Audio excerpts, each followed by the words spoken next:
Ты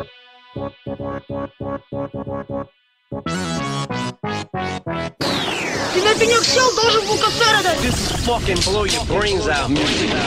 День как день, просыпаюсь, надо в школу. К первому уроку алгебра, не по приколу. Дальше только хуже, физика и химия. Химия, вся мензурка синяя. В общем, проблем целый огород. Песни не пишу, муза отдыхает второй год. С Маринкою моей напряг полнейший. Мать ее назвал я дурою тупейшей.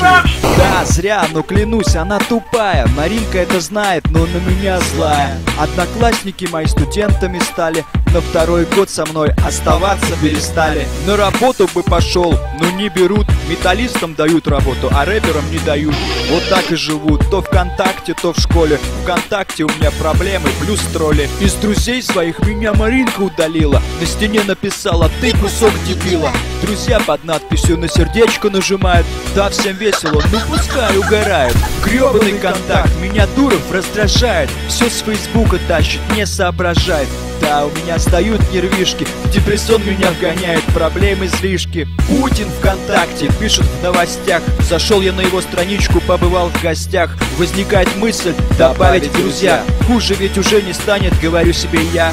Опа! Добавил я у Путина в друзьях. Сразу забываю о напряжных днях. Музыку ему кидаю, он мне тоже. Общаемся нормально, на сон похоже.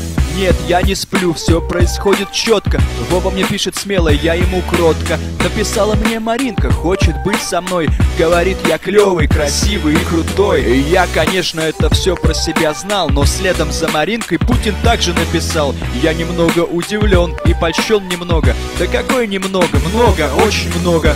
В школе стало супер, домашкой не парят. Просто так пятерки в дневнике, журналах ставят. Песни начал снова я писать, как угорелый. Вот 7-й альбом растет, уже почти зрелый. Звонили из Газпрома, звонок был ночной. Говорят, что я клевый, красивый и крутой. Предложили работать директором чего-то очень крупного, с нефтью там что-то. И я признаюсь, стало очень клево, красиво и круто. I am Mr. Lova. Я мчу по дороге на дорогом авто с двумя чемоданами зеленых по 100. Вот это прикол!